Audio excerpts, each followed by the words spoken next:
दधानां कर पद्माभ्यां क्षमाला कमंडलु देवी प्रसीदतु मयि ब्रह्मचारिण्य नुत्यमा। बोलिए देवी ब्रह्मचारिणी की जय। भक्तों, माँ दुर्गा नवशक्ति का दूजा पावन स्वरूप है देवी ब्रह्मचारिणी का। माँ दुर्गा का यह स्वरूप भक्ति और सिद्धि देने वाला है, अर्थात भक्तों और सिद्धों को अनंत फल प्रदान करने वाला है। नवरात्रि के दूजे दिवस माँ ब्रह्मचारिणी का पूजन मनन करने से मनुष्य को तप, त्याग, वैराग्य, सदाचार और मनुष्यों में संयम की वृद्धि होती है। तो एक बार दोनों हाथ उठाकर बोलिए, बोलिए मैया ब्रह्मचारिणी की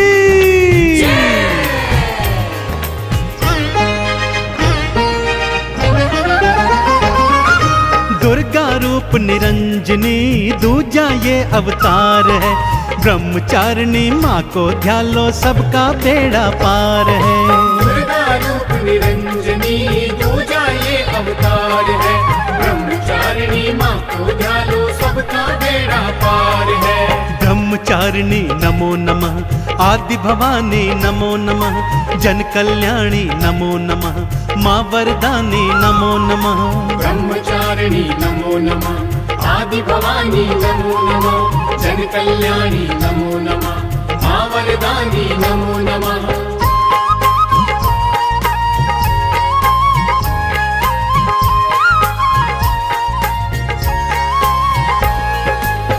जैसा कि नाम से ही विदित है भक्तों, ब्रह्मचारिणी अर्थात तप का आचरण करने वाली माँ दुर्गा का ये स्वरूप तप का आचरण करने वाला है। माँ का रूप अत्यंत ज्योतिर्मय और भव्य है। देखिए भक्तों, माँ के शीश पर तो स्वर्ण का मुकुट सजा हुआ है। माँ श्वेत परिधान में सुसज्जित है। माँ के एक हाथ में जपमाला है तथा दूसरे हाथ में कमंडल। स्वाभाविक है कि माँ ने एक योगिनी तपस्विनी का रूप धारण किया है। माँ के इस ब्रह्मचारिणी स्वरूप की उपासना भक्तजनों में अपार शांति प्राप्त करती है। तो दोनों हाथ जोड़कर माँ के चरणों का ध्यान लगाते हुए आइए सुनते हैं माँ ब्रह्मचारिणी की पावन कथा।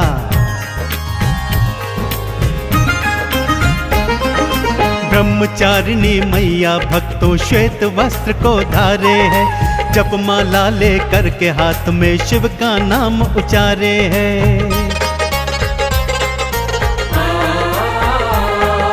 दूजे हाथ में लेके कमंडल नमः शिवाय बोलती।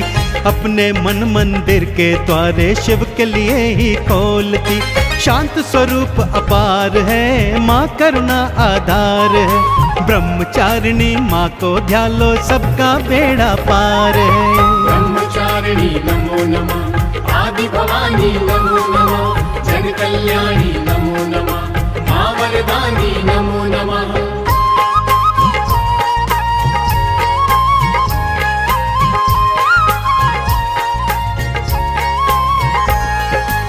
भक्तों, पहले नवरात्र में माँ शैलपुत्री की पावन कथा में मैंने आपको माँ सती की मार्मिक और पावन कथा सुनाई थी। वही माँ सती इस जन्म में पर्वतराज हिमालय के घर में पुत्री रूप में अवतरित हुई। माता पिता बहुत प्रेम से पुत्री का लालन पालन करते थे, परंतु पुत्री के मन में तो भगवान शिव को वरण करने की लगन लगी हुई थी।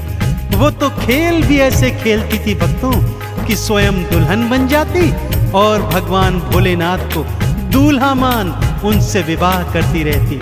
पहले तो माँ बाप ने ये बालपन समझकर इसको हंसी में उड़ा दिया, परंतु उन्हें ज्ञात नहीं था भक्तों कि ये कोई बाल हंसी नहीं है, ये तो जन्म जन्म का नाता है। आगे क्या होता है आइए सुनाता हूँ।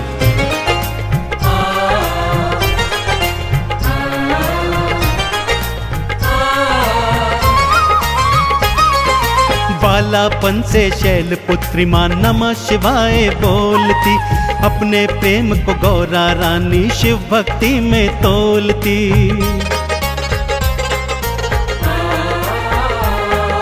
पहले तो मैया बाबा ने बात हंसी में उड़ाई है, पर गौरा की लगन देख के चिंता अब हो आई है।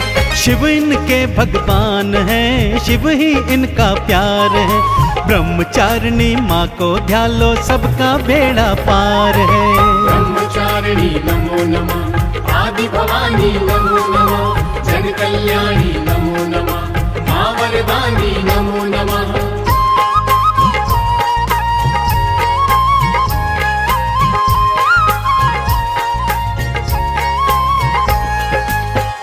बेटी शैलपुत्री अर्थात पार्वती अब युवावस्था की तरफ बढ़ने लगी थी भक्तों। उसे बढ़ता देख स्वाभाविक रूप से माँ बाप को उनके विवाह की चिंता सताने लगी। वो माँ बाप को समझाती, मैया बाबा चिंता मत कीजिए, मैं तो अपना वर पहले ही ढूंढ चुकी हूँ।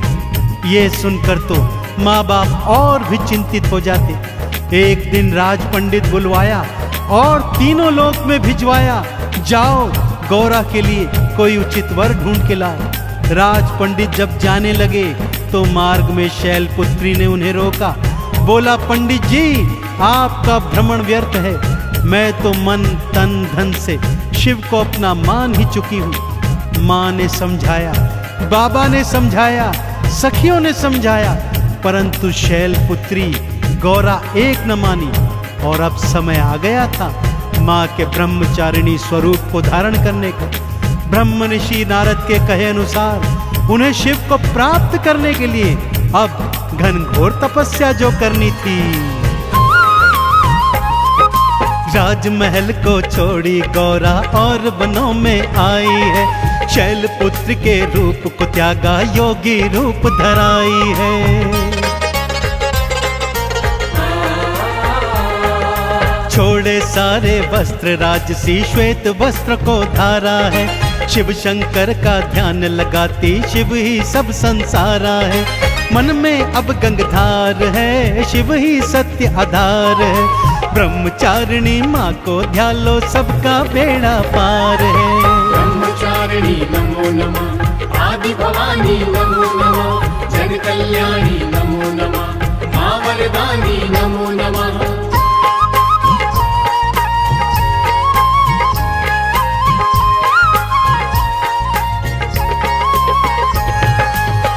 पूरे 1000 वर्षों तक माँ ओम नमः शिवाय मंत्र का जाप करती रही। 1000 वर्ष व्यतीत होने पर अब उनके तन से भी नमः शिवाय की वाणी प्रस्फुटित होती थी। उन 1000 वर्षों में माँ ने एक समय फल फूल खाकर अपना जीवन यापन किया, परंतु ऐसी कठिन तपस्या पर भी भगवान शिव ने माँ को दर्शन नहीं दिए। पिता हिमाचल और माँ मैना ने, सप्त ऋषियों ने आकर गौरा को बार बार समझाया, परंतु वो सब निराश हो गए और अपने अपने स्थानों को लौट आए। अगले 100 वर्ष मैया ने भूमि पर उगी घास शाक खाकर अपना जीवन व्यतीत किया, परंतु भगवान शिव फिर भी नहीं माने भक्तों, क्योंकि वो तो ब्रह्मचर्य व्रत धारण कर चुके थे। परंतु माँ भी तो हटी थी। अब उन्होंने हठ योग की ठानी। माँ खुले आकाश के नीचे आ गई, एक पांव पर खड़ी हो गई, दोनों हाथों को ऊपर नमन मुद्रा में कर लिया और मुख खोलकर हवा और धूप का सेवन कर वर्षा का पानी पीकर अपना जीवन व्यतीत करने लगी।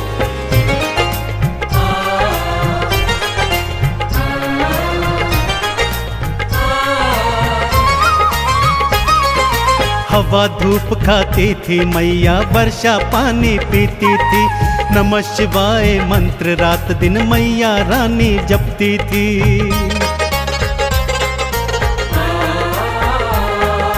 टूटे बिल्ब पत्र भी खाए घास का सेवन करती थी, सुबह शाम और रात दिना बस शिव का नाम सुमरती थी। तप का किया संचार है, देख रहा संसार है। ब्रह्मचारिणी माँ को ध्यान लो, सबका बेड़ा पार है।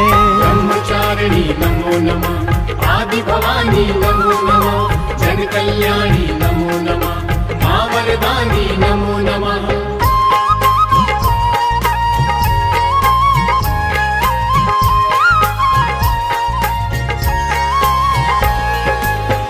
नमः शिवाय मंत्र का जप करते करते माँ की काया एकदम क्षीण पड़ गई। भक्तों, सभी देवी देवता, ऋषि मुनि, सप्त ऋषिगण माँ की शरण में आ गए। माँ के तप की भूरी भूरी प्रशंसा करी और माँ से प्रार्थना करी कि हे माँ, अब अपना तप समाप्त कीजिए, क्योंकि आप जैसा तप न तो इस सृष्टि में आज तक किसी ने किया है और ना ही कभी कोई कर पाएगा।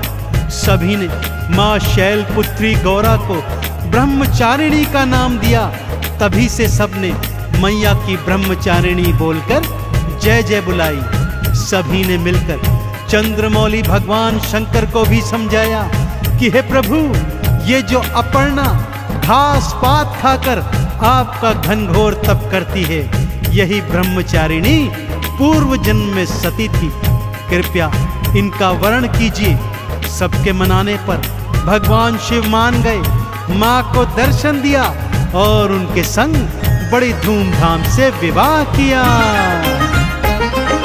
तब हुआ पूर्ण मैया का शिव शंकर ने दर्श दिया। सबके समझाने पर शिव ने माँ गौरा से ब्याह किया।